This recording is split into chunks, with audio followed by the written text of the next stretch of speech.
Welcome to HDTV. You're now rocking with your boy.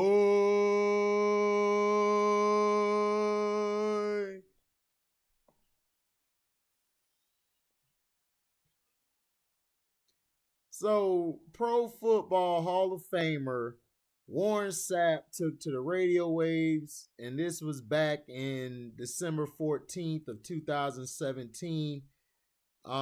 He responded to several allegations that were made against him in a sexual harassment lawsuit that was recently filed by a former employee of the NFL Network. In the lawsuit, which led to immediate suspension of Marshall Faulk, Ike Taylor, and Heath Evans, former NFL Network employee Jamie Cantor alleges that Sapp gave her sex toys as Christmas gifts for 3 straight years, showed her nude photos of women, and once urinating in her presence. During an interview with Wentz AM in Miami, Sapp didn't exactly deny those claims on the issue of sex toys.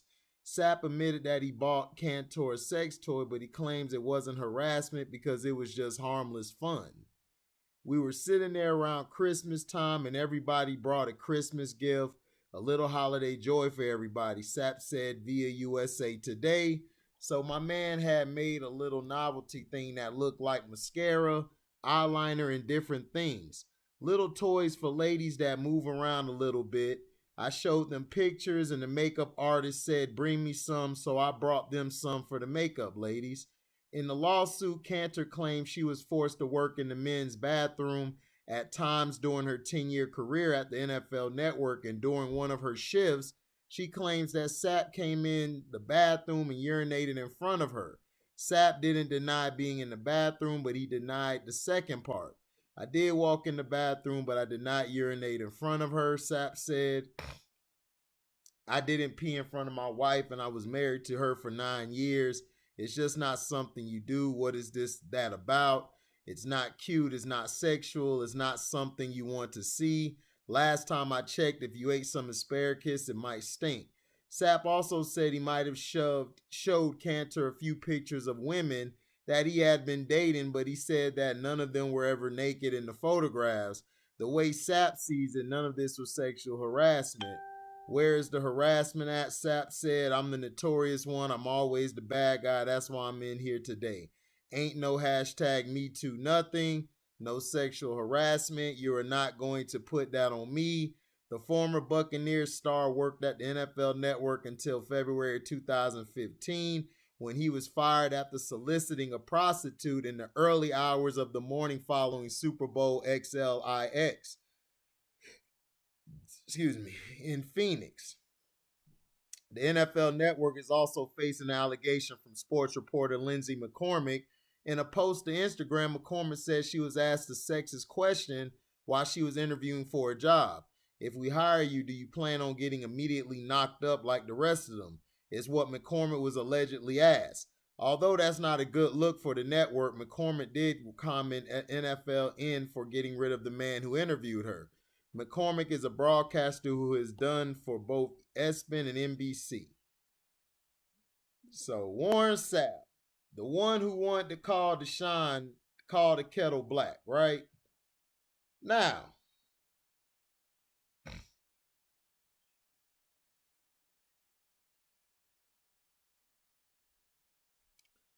Warren Sapp was among the NFL Network employees accused of sexual harassment in Jamie Cantor's wrongful termination lawsuit against NFL Network. The Hall of Famer, who was fired by the network in 2015 after a solicitation arrest, made Cantor watch him urinate and gave her sex toys as presents, according to the suit. Mr. Sapp also gave plaintiff sex toys as a Christmas gift 3 years in a row, showed plaintiff nude pictures of numerous women he claimed to have slept with, and openly talked about his sex life in front of plaintiff and other NFL employees, including supervisors.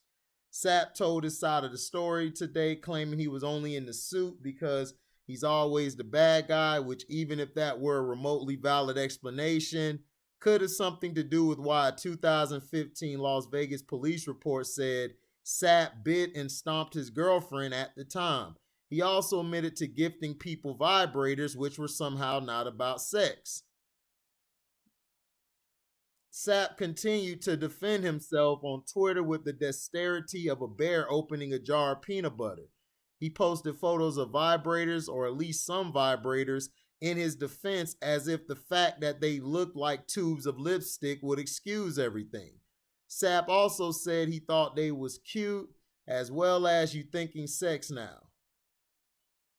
The vibrator in question is the Womanizer 2GO USB rechargeable lipstick clitoral stimulator, which retails for $169. It is waterproof for aquatic fun. And the website boasts features such as 6 levels of intensity that can be easily adjusted at the click of a button, increasing the contactless stimulation on the clitoris. Sounds like something that would, in fact, leave its intended recipient thinking sex now, and thus would make for an extremely inappropriate gift for a coworker. Man, Warren Sapp, man, I mean, you talk about Deshaun Watson. What's this with you? And here's another one from him. Warren Sapp is among the numerous NFL Network employees named in that lawsuit filed by former company Jamie Cantor. The Hall of Famer, who has had a troubled post-football life, took to social media on Wednesday to defend himself and the accusations against him. The lawsuit specifically states that Sapp came into the restroom while plaintiff was preparing clothes, urinating in front of her. The plaintiff screamed at him to get out, but Mrs. Sapp laughed and told plaintiff, "Sorry, mama, but your office shouldn't be our restroom." Plaintiff complained to the NFL, but nothing was done until plaintiff told the NFL she would work in the hallway. Mr. Sapp also gave plaintiff sex toys as a Christmas gift 3 years in a row, showed plaintiff nude pictures of numerous women he claimed to have slept with, and openly talked about his sex life in front of plaintiff and other NFL employees, including supervisors. Sapp does appear to admit to gifting the sex toy, saying he thought it was cute. So, Sapp then appeared on 940 Wentz Miami Sports Radio show to joking shoot down other accusations, even going as far as to blame CTE for the harassment. Wow. But yet he comments on Deshaun Watson. But he the one calling Deshaun Watson this, right? Right.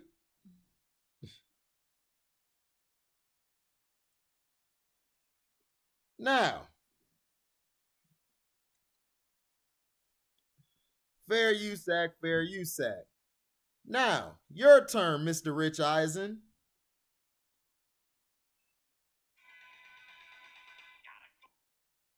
Hold on real quick, guys. It's an ad. As soon as the ad is done, I'll let you guys hear it. We're going to listen to the article. This is about Rich Eisen, him who also talking bad about Deshaun Watson. But you're such a happily married man and you know what's right and what's wrong, right? Right?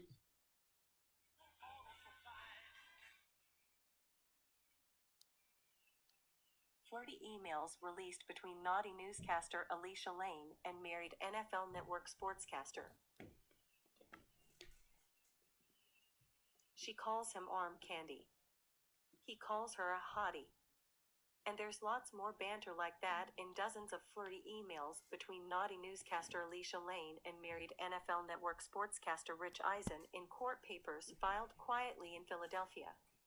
Lane, who got fired from her job as a Philly anchorwoman 2 years ago after she was arrested for slugging an NYPD cop, insists her relationship with the high-profile football expert was purely platonic. Her lawyer is trying to bury those messages as well as email exchanges with WCBS anchor Chris Ragg, a former boyfriend, as the brunette beauty presses a wrongful termination suit against CBS. It's not hard to understand why. Consider this syrupy exchange from November 15, 2006, a day after Eisen asked Lane, "What would they say if I just flew into Philly and swept you off your feet?" "I'm just glad you're in my life, smiley face," Lane wrote. "My timing has never been right with you anyway," Eisen replied. Later in the exchange, Eisen called her a rhyming vixen, and she complimented him on being, oh, so charming, and playfully called him a retard. "Top story tonight," she wrote. "Rich Eisen is intelligent and hot." Larry. Larry is Lane's former co-anchor, Larry Ment. I'm sweet on you, kid, he replied, a few messages later. That Thanksgiving, Eisen messaged Lane, Happy Thanksgiving, hottie. Then they discussed what the CBS lawyers, in court papers, referred to as a prior encounter in Miami. There was no encounter, Lane's lawyer, Paul Rosen, told the Daily News. The emails were all taken out of context. There is not one sexual overtone in any of that. These don't even suggest they held hands. Rosen said CBS was trying to dirty up Lane by releasing emails that Ment later admitted stealing from the company system. You're printing fruit from a poisonous tree, Rosen warned. Breaking news. Lane, who is with an NBC affiliate in Los Angeles, could not be reached for comment. Mark Schwemmler, a lawyer for CBS, declined to discuss the case. That filing pretty much speaks for itself, he said. The filing does not contain any emails Lane exchanged with Rag, who also declined to discuss the case. Lane raised suspicions about a romance with Eisen in 2007 when she emailed him bikini shots of herself on the beach that were intercepted by his wife, sports reporter Susie Schuster. Schuster was not pleased. The twice-divorced Lane quickly apologized and insisted she was not looking for love with a married man. Siamasco at nydailynews.com. So, there's no place. Basically, in a state this vast, I know you guys are like, well, why is HD talking about this? Like, what was the point of this? The point was you got guys on TV who's calling the kettle black when they've done something worse. Rich Eisen getting pictures and being flirty with a woman while he married, but he walking around like he a goddamn saint. Who's to say that he may not be doing other things as well? But see, you see how I did that? You see how y'all do that to Deshaun Watson, but you saw how I just did that? Rich Eisen may be sleeping off on his wife, allegedly. He might be. I'm just saying. But see, that's what happens. The assumption of when you assume stuff, assuming is the mother of all F-ups. And this is why a lot of people that's watching the news and that's in the news are stupid as hell because they go by what the news say. Well, the women said this, it could be right. How?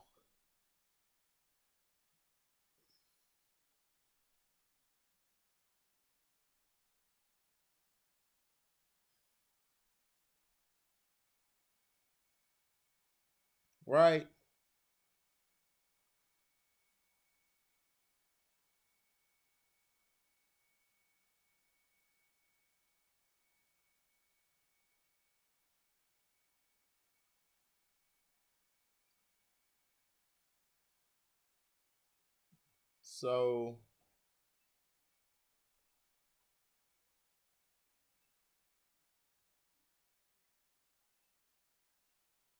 So Rich Eisen wife saw the stuff and she did not like the emails. But Rich Eisen out here trying to tell people what's right and what's not right. Trying to tell you that the stuff, if true, is vile. If it's not proven that it's true, then why are we crucifying a black man? Oh, I know why. We crucified Jesus. So of course we gonna crucify Deshaun Watson because Jesus was black. I ain't never seen a white guy get crucified ever. It's bogus.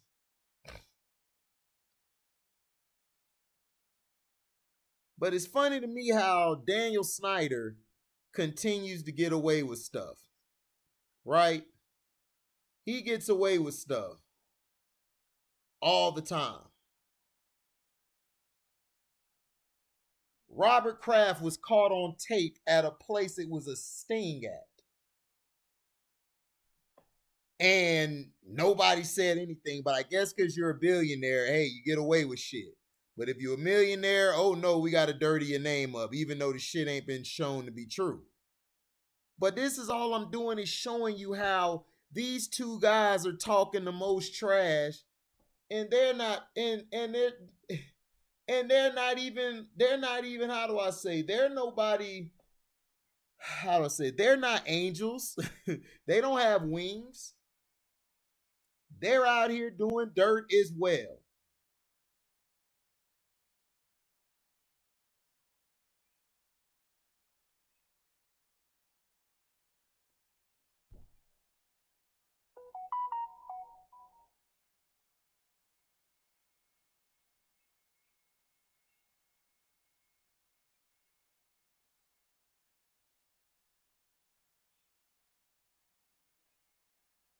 So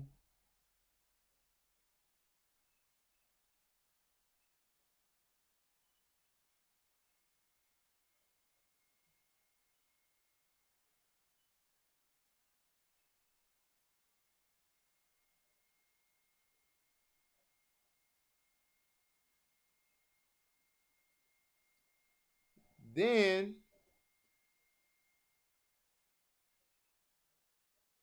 let's listen to this by Mike Florio. When it comes to journalism in this internet era, there should still exist a difference between opinion pieces and stories fabricated out of thin air. That difference, however, apparently matters little to Mike Florio or NBC Sports. It is really my own fault for reading the website. Florio runs ProFootballTalk.com, which as of recently is a part of NBC Sports. And it appears Florio, a notorious spreader of baseless rumors, in my opinion, is at it again this time with this reporting on a story about Randy Moss. He has in mind erased any semblance of standards that might apply to what he writes. Florio probably hit his head on the ceiling from jumping up for joy when he saw that a writer from a different media outlet had written a story suggesting that Randy Moss has been dogging it. Any follower of his site knows that Florio loves a story depicting an NFL player in poor light, especially if it involves a high-profile player in a team like Moss and the Patriots. This was back in '09. Now, I may disagree with the original article, especially since Moss played injured yesterday, was observing leaving the locker room limping, caught a team-high 10 passes, and played in 76 of 83 snaps or more than any New England player but Tom Brady.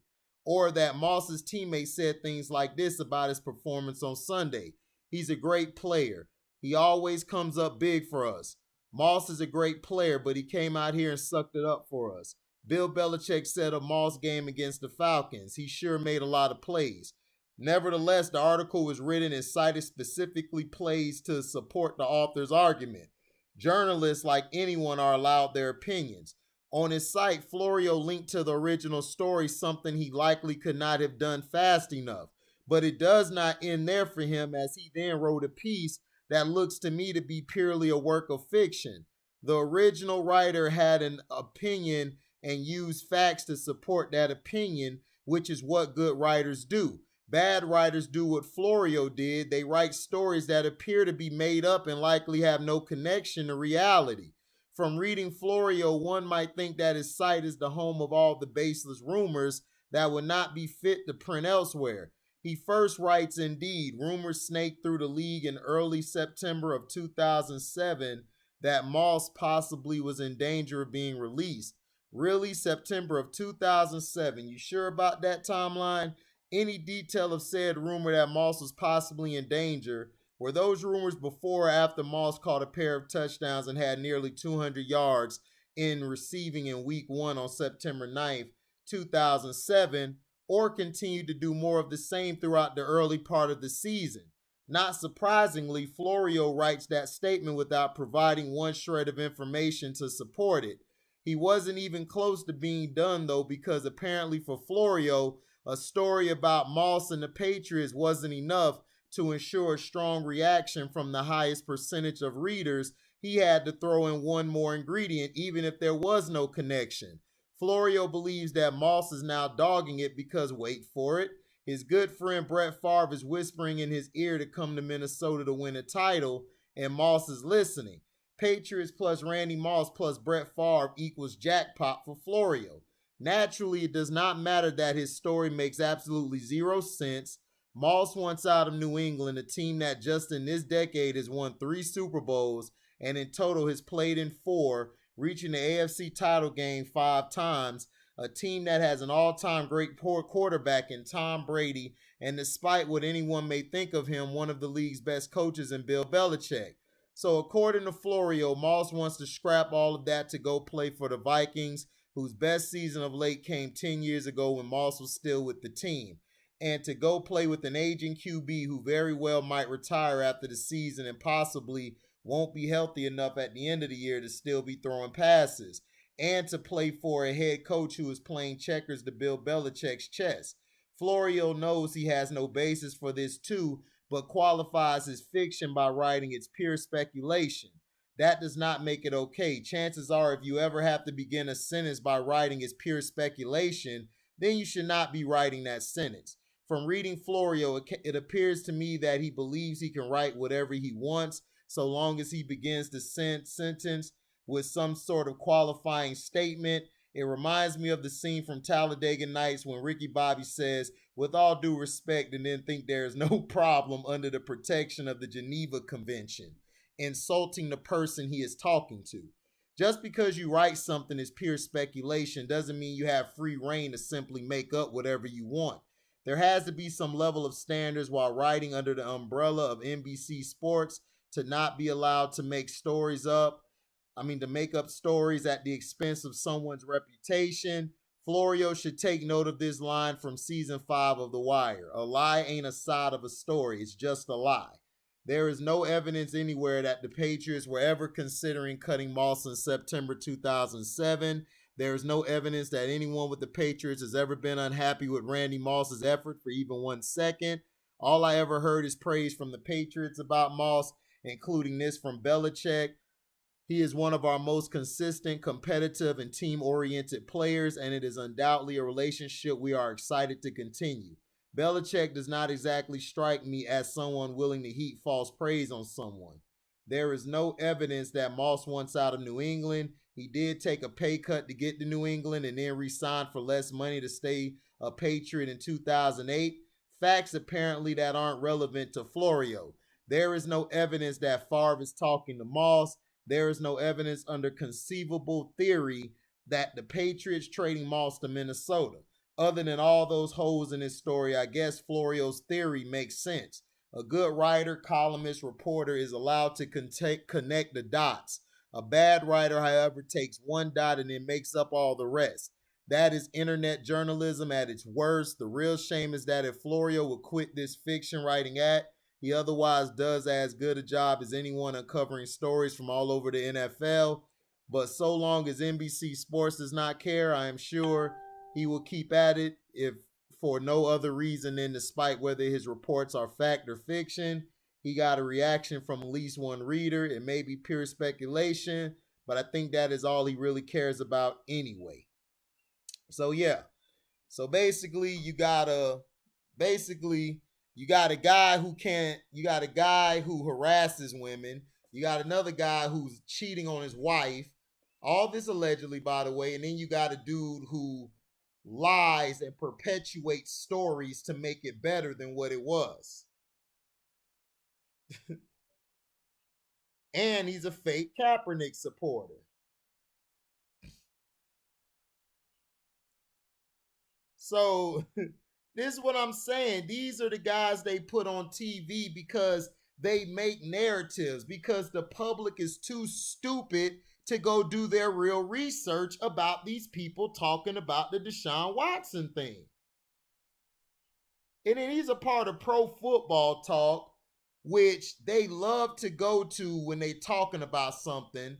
No, Pro Football Talk was made just like analytics to make certain players that they like better than the other ones.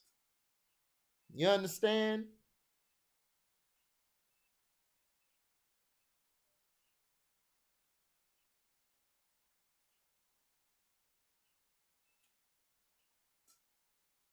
So that's how it is. That's why I don't take none of these guys seriously.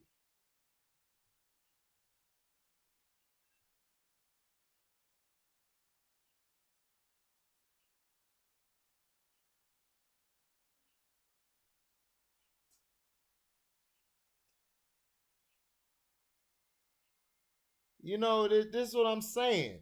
Then this is the guy who made disparaging comments to the disabled community. You know, he said what he said to the LGBTQ. I don't have a problem with that. But this is a guy who made derogatory comments about the disabled community in PFT and Pro Football Talk articles in '05 and '06. But yet he's calling the kettle black. But yet he's talking about Deshaun Watson when he has never been convicted. He's trying to perpetuate and make things up so he could be suspended so they could be all happy with their days because they're mad that a black man got a fully guaranteed contract worth $230 million while the rest of these other white quarterbacks are getting guaranteed money, but their contract is not fully guaranteed, and they don't like that. And that's the only reason why they're pushing this narrative because of, so what, he got 26 women saying that he did something. Were you there? No. No. He has not been convicted. He has not been found guilty of criminal charges. Civil suits are nothing but being sued. Hell, the chick took Kobe to court for a civil suit because she lost a criminal case because she was scared to come. She was scared to show up. Talking about we're afraid of what the people and others will say, but nobody cared about that white girl. Everybody knows she was lying because the prosecution who was defending Kobe, well, I mean, not the prosecution, but the defendants, the lawyers defending Kobe, they got word about all her friends saying that she was nothing but a hoe. Just like these masseuses are. And this is all I'm saying. If I tell it, all these masseuses, if they had a problem with Deshaun Watson, why did they keep going back? See, people not listening to the facts. They're just listening to these BS stories that these women are talking about. Then Mike Florio is making it bigger than what it is, trying to paint it as Deshaun's a predator. He has a problem. No, he don't. The dude wanted to get a happy ending. He got it. But it's okay for Robert Kraft to go get a happy ending. It's okay for Daniel Snyder to be harassing all the damn women in his office and the cheerleaders as well. But hey, he was told not to do day-to-day operations, but guess what? They found out he was, and the NFL still ain't do shit. But yet, y'all gonna punish John Gruden about an email that happened in '09 that really wasn't that bad of an email. Because if you guys cared about it, y'all would have brought it up. Y'all got mad because he called that fruitcake Goodell a fruitcake. And all this is allegedly, by the way. But I just proved to you. You got a scumbag.